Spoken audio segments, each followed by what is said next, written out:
All right.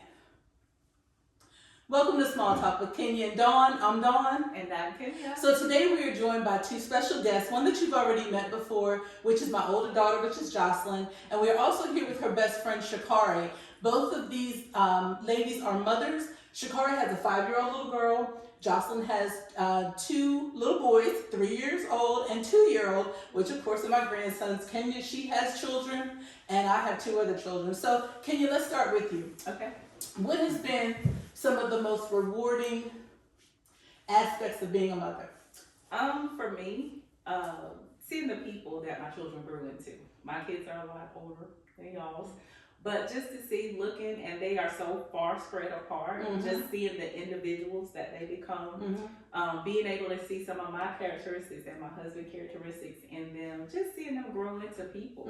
Yeah. And I can say for myself, just having older children now, and what you were saying before, just watching them from little girls, from babies to being grown adult women now with children of their own, just watching the maturity, watching their growth has been extremely rewarding for me. Jocelyn, what about you? I think one of the most rewarding things for me is getting to experience like what real unconditional love is.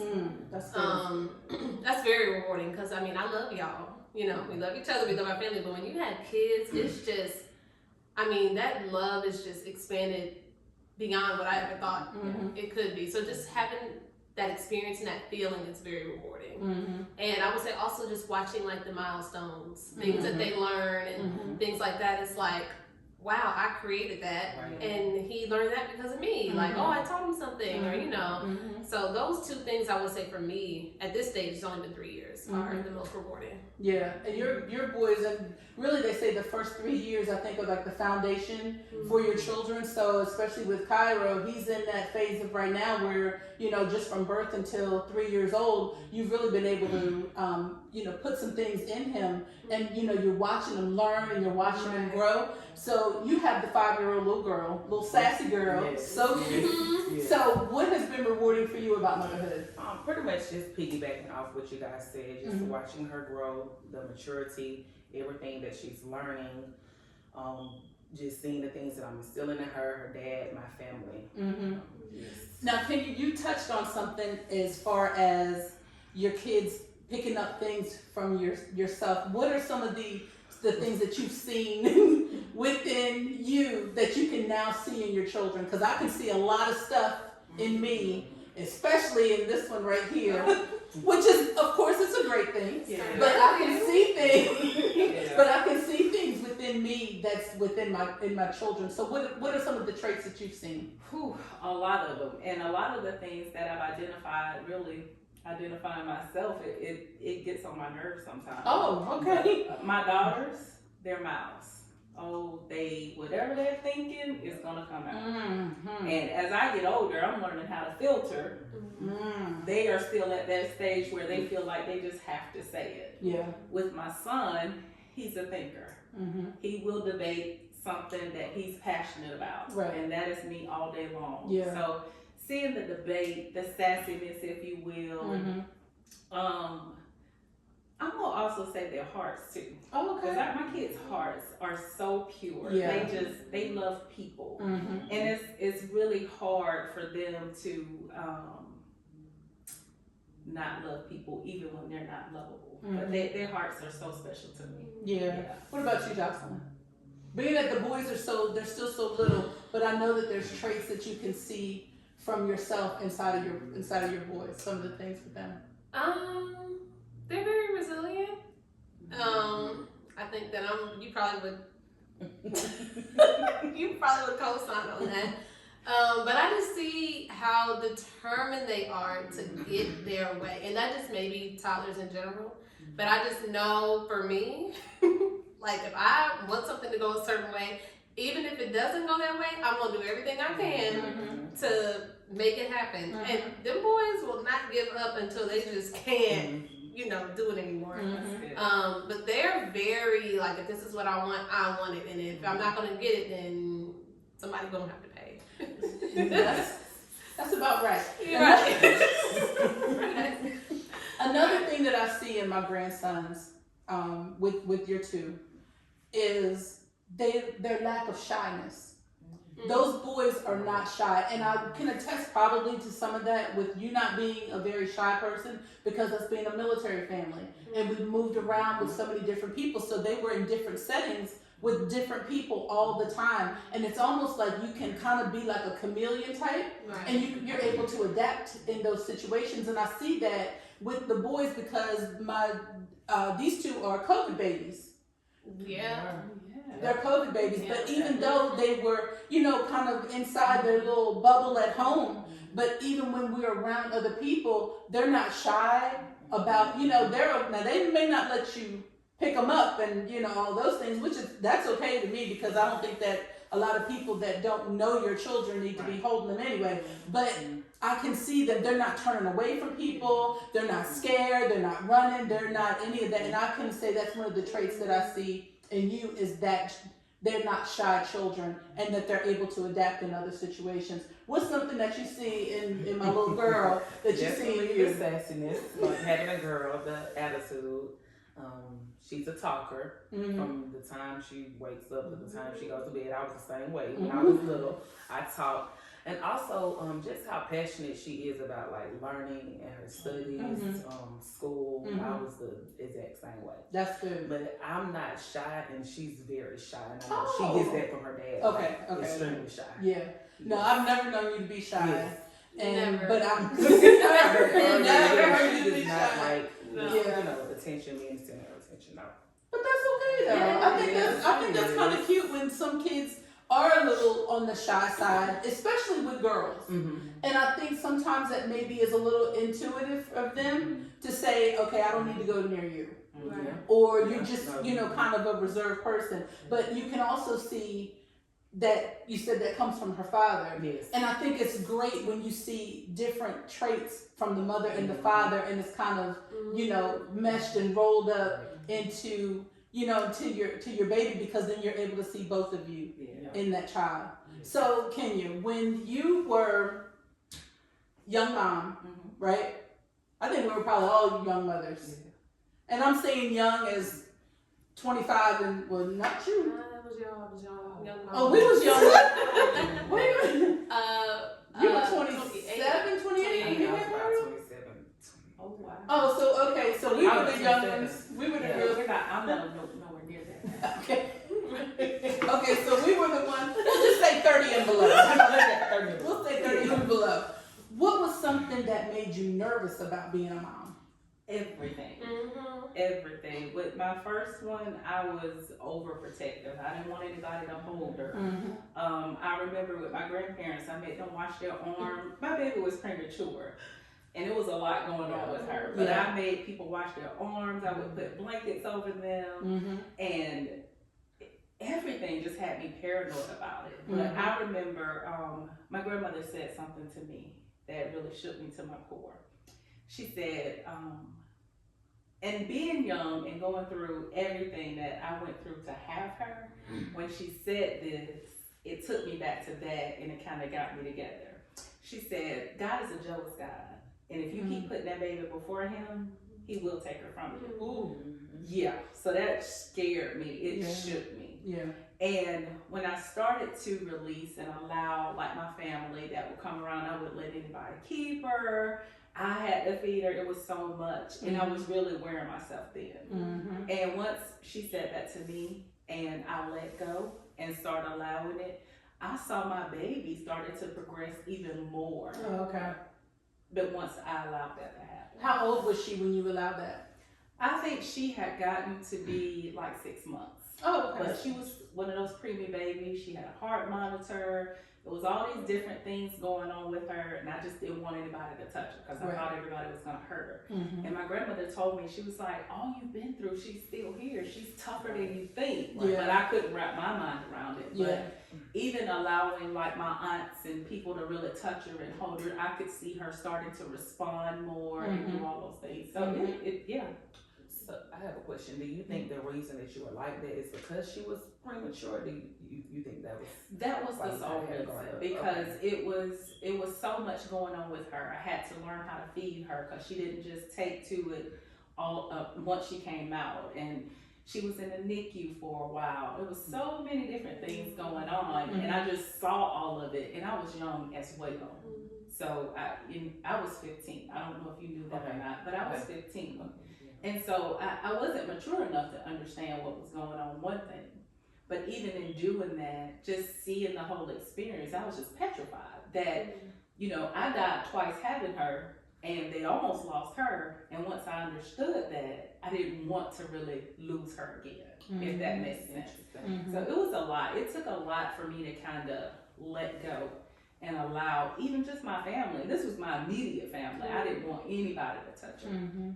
But it took me a while, but it was also a learning experience for me because in the beginning, I couldn't have her by myself because I had a stroke. I had to learn to walk, and I was on medication, and I was still kind of wobbly after all of that. So once I really got my faculties together, I was like, no, I can't lose her. That's interesting. Even like, although like I didn't really have any complications, you know, during my pregnancy or delivery, but when I tell you I wanted that support, like, and it's just interesting to hear you say you were doing it, you know, alone at 15. Because when I had my daughter, we went to my mom's house, and I had like my mom, my stepdad, my sisters. I wanted that support, so that's I commend you for doing it, you know, by yourself. But you know, even in you saying that, that's a great thing, and I think that's something that a lot of new mothers don't have the opportunity to appreciate because it's a lot. You've just been through a traumatic event, and you need just as much rest or more than you did before they got here. But as a mother, we want to dive head first in. So even in that, I commend you for allowing that and realizing that you needed that support because a lot of them don't. Wow. In saying that, share what you're comfortable in sharing with that, with your story. But that in itself is terrifying to even know that you lost your life during birth or before, whenever it was. I don't know the sequence of events that had happened. And then you're a new mom on top of it. I can understand why you didn't want anybody to put their hands on your baby, and you wanted to be extremely, protective of that. And that's something we'll be touching on. That is just to, how instinctual it is for us to want to protect our children. But even in your circumstance, how it was instinctive of you, just as being a new mother, to say, hold on, I'm a mom now, and I'm worrying. I got me to worry about, but I'm even more worried about my new baby. Yeah, it was. When I think back on it now, I did too much. I really did. But I go back to now when me and my daughter talk. I always tell her, I had to die to live, but you saved my life. And I remember everything that happened. I remember when I first started, right before I had the seizure. I can remember that part. But after that, I had no clue. But once I woke up in ICU, I was on a ventilator. And I remember when I woke up and I was looking around trying to figure out what happened. And my grandmother was there. And I was trying to lift my arm. And I think she knew because she put her hand on my stomach and she said, she's okay. And I remember in that moment, all the panic left. I could really kind of get back to try to figure out what happened, what was going on. And so even after that, coming home, the heart monitor, all the things that we had to go through, she couldn't wear any type of pamper because her skin was so sensitive. She had to wear cloth diapers. So that was something new to me, like, oh, I gotta wash this. How do I do this? I gotta put a pin in it. So I had to learn to do that. Her bottles. Her nipples were specially made nipples. They were really, really small.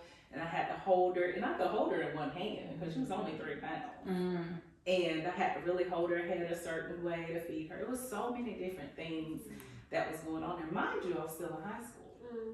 I had a stroke, had this new baby with all these complications. It was a lot going on. And really just going through, I think my grandmother saying that really made me understand it wasn't as hard as I thought it was, even though it was still hard, if that makes sense. And if I would allow people to help me, then it would be easier. Because even after that, I had to get myself back because I wanted to finish school on time. Mm-hmm. So in order to do that, I had to go to summer school 2 years Wow. in a row to catch up the time I lost, because I was out of school for a while, Mm-hmm. you know, with all the things that happened. Yeah. So it was a lot. It was, and my instincts of protection, Mm-hmm. a lot of that came from my childhood. I wanted to make sure that I protected my child from the things that I should have been protected from that I wasn't. So that was a lot of the overbearing that I was doing. Mm-hmm. But once I realized my community of my grandparents, they were the one that gave me the comfort. When I went to school, I didn't worry about her. When I went to work, I didn't worry about her because they knew how I felt. They knew the anxieties I had around it. So they went a little bit above and beyond to say, you know, my grandmother would call me at work and she would say, oh, she did good today. You know, she's this, that, or the other to make sure. So they helped me with that transition. Even the 2 years of summer school, trying to make sure I graduate on time. You know, when I went to school during the daytime, my grandfather would take and drop me off and he'll say, I'm gonna come straight here and get you, you know, and you're gonna go home so you can see her. So they kind of helped with that process of getting me through it too. Wow. Yeah. Ooh, that's a lot. That's a lot to have to deal with. I know, like 15. Yeah. I was still a baby with a baby. And you know, me and my daughter talk about that a lot of times. She'll say, Mom, I can't imagine. She'll look at her little sister. Her sister is 16. And she's like, Mama, I can't even imagine her with a baby. And that reality of when I had her kind of hits me all over again. I'm like, Jesus, I can't even imagine. You know, yeah. Oh, wow. That just blew me away. I forgot what the question was I asked. Y'all remember what I asked? What helped with some of my insecurities? Okay, what about you, Jocelyn? Or were you insecure with things, right? With being protective over the baby. Okay. So. This is going to be a minute. No, it's not. It's not going to be a minute. So I'm not super clear on the question, but I'm gonna just go with what I think we talking about. Okay. I was super. Okay. See, but you gotta give me some grace. Like Mama said, I had true COVID babies. Okay. Like not only was and the anxiety, or it started before he even got here because I work in the hospital. COVID boomed as soon as I got pregnant. So I was worried about if I'm gonna catch COVID, if I do, is my baby gonna be okay, or you know, whatever. And then I got to the hospital, she couldn't be there, we're by ourselves. You know, how am I gonna push a baby out with my mask on? I can't, the mask gotta come off. Am I gonna catch it in the delivery room? Yeah. I mean, it never stopped. And then once he got here, and then y'all know my delivery was just traumatic anyway. So then after that, the baby gets here and I'm like, okay, y'all can't come here unless, well, I let them know prior to, you're gonna have to quarantine for 2 weeks. I made everybody quarantine for 2 weeks. If you ever want to come see the baby, I need a COVID test. I need a COVID test. Yes, you're gonna have to take a COVID test when you come over here, wear your mask. I was the one laying the blankets down, whether I didn't care if they were clean clothes or not. Mommy would bring like a new hoodie. Okay, put your blanket on you. You know, like I was just so like, y'all hand washing. If this falls, you gotta wash this. You gotta do this. I was so paranoid, but it was really because of COVID. If COVID wasn't a part of that, I'd probably still be a little OCD, but not as hard. But I was just.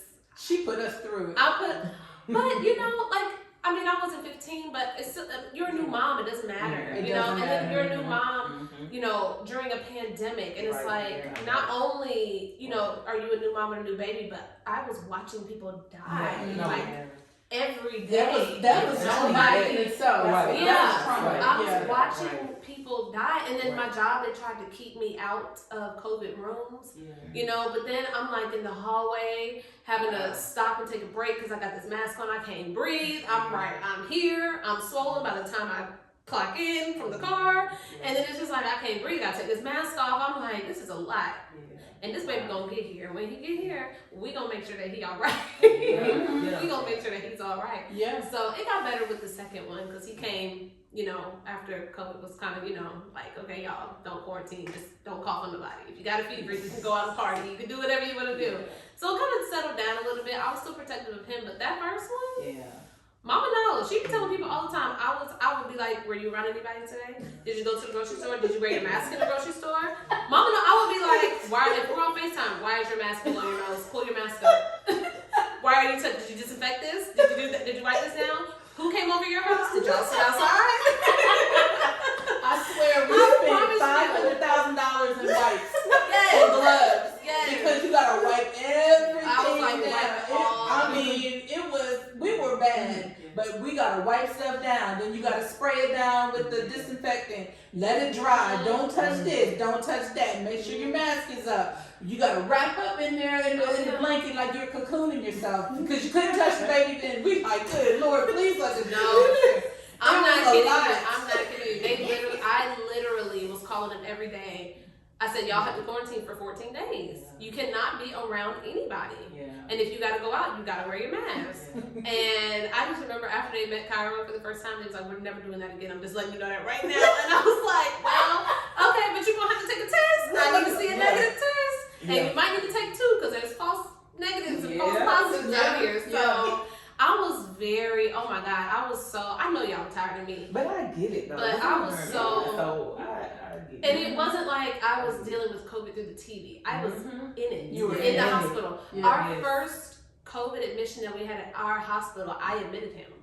I saw Ian the very first guy. I remember what room he was in and everything. And I was like, I didn't have the right mask. When we found out what type of mask you were supposed to be wearing.